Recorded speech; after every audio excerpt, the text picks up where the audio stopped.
کہ دل کی صدا کہ کچھ دیر کا سکون تو مل جائے گا کہیں، بدل کے بولے سبحان اللہ۔ سکون کی تلاش میں ہم کیا کیا نہیں کرتے، لیکن کچھ دیر کا سکون تو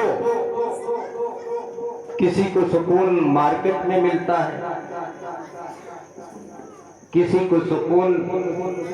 چائے کی دکان پر مولانا لوگوں کی برائی کرنے میں ملتا ہے، کسی کو سکون راجنیت میں ملتا ہے، کسی کو سکون کلمہ پڑھنے والے کو دکھ پہنچانے میں ملتا ہے، لیکن کچھ دیر کا سکون تو مل جائے گا کہیں، کچھ دیر کا سکون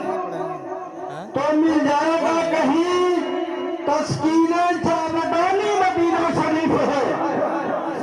تسکین جاودانی مدینہ شریف ہے، تسکین جاودانی مدینہ شریف ہے۔ درود شریف پڑھیں، اللہم صلی علی سیدنا مولانا محمد وبارک وسلم، صلاۃ و سلام علیک یا رسول اللہ صلی اللہ تعالی علیہ وآلہ وسلم۔ حضرات، نبی کی بات کے بہتر کی کیا بات ہے؟ نبی کی بات کی ہمسر کسی دوسرے مخلوق کی بات نہیں ہو سکتی، کسی دوسری مخلوق کی بات نبی کی بات کے برابر نہیں ہو سکتی، اور نبی کی بات کا دوسرا نام حدیث پاک ہے۔ پوری کائنات کے نبی سید عالم صلی اللہ علیہ وآلہ وسلم، جن کی رحمت و نور بھری لطف و عنایت کے شامیانے کے نیچے ہم اور آپ زندگی کے بود و باش گزار رہے ہیں، اور جن کی نظر عنایت کی بدولت ابھی تک زندہ ہیں، سلامت ہیں، وہ پیارے نبی علیہ الصلوۃ والسلام ارشاد فرماتے ہیں، من آل لہ ثلاث بنات او مثلہن من الاخوات، جس کے پاس 3 بچیاں ہوں یا اس کے مثل بہنیں ہوں، فَأَدَّبَهُنَّ، تو اس شخص نے ان بچیوں یا بہنوں کو ادب سکھایا ہو، وَرَحِمَهُنَّ، اور صلہ رحمی کرنا سکھایا ہو، حَتَّى يُغْنِيَهُنَّ اللَّهُ، یہاں تک کہ اس کے ہاتھ پیلے کر دیے ہوں، شادی کر دیا ہو،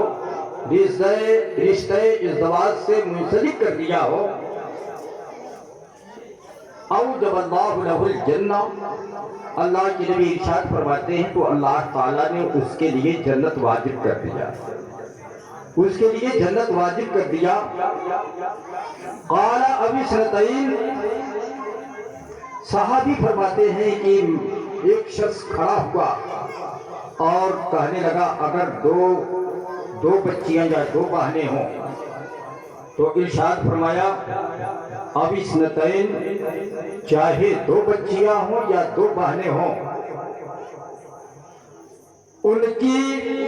تعلیم و تربیت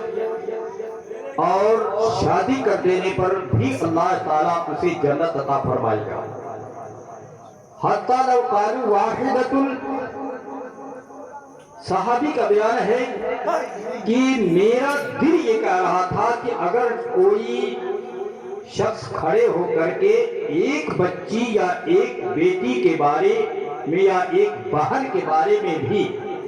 رحمت للعالمین سے یہ سوال کرتا، عرض کرتا، تو یقیناً رسول اللہ اسے بھی جنت کی بشارت ضرور عطا فرماتے۔ بولے سبحان اللہ۔ جناب پیر محمد صاحب اپنی بچی کی شادی کر رہے ہیں، یہ خوش نصیب ہے، قسمت والے ہیں۔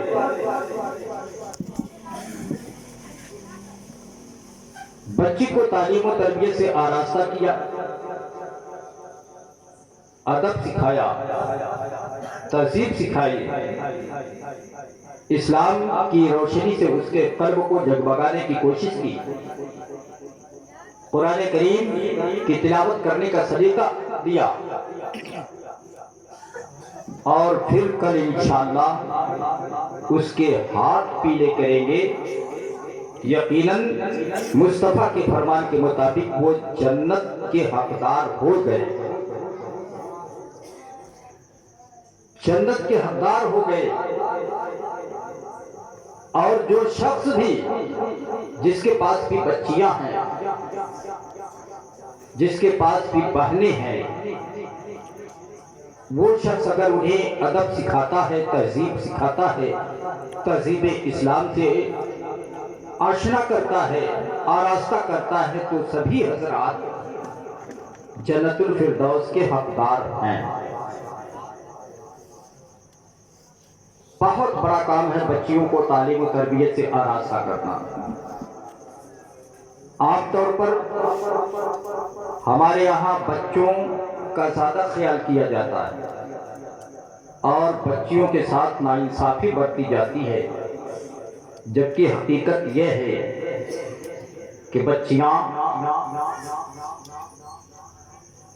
صرف دنیا کی خوشبو نہیں ہیں، بلکہ جنت کی خوشبو کے حصول کا بہترین ذریعہ بھی۔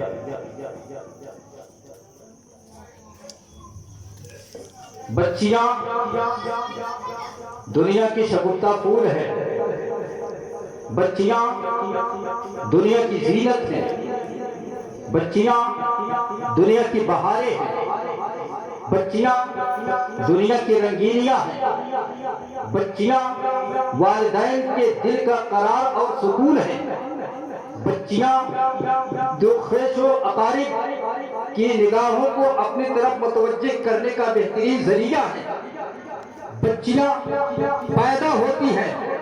تو اللہ کی رحمت لے کر کے پیدا ہوتی ہیں، اور جب اپنے گھر جاتی ہے تب بھائی اللہ کی رحمتیں بانٹتے ہوئی اپنے گھروں کو رخصت ہوتی ہیں۔ اور یہ بھی سچ ہے، حقیقت ہے کہ بچوں سے بھی زیادہ وفادار اور لائق بچیاں ہوتی ہیں۔ بچے حکم عدولی کرتے ہیں، بچے نافرمانی کرتے ہیں، لیکن جو سکون اور راحت بچیوں سے ملتی ہے وہ بچوں سے کبھی میسر نہیں ہو سکتی۔ لیکن بچے پیدا ہوتے ہیں تو کالا جام بڑھتا ہے،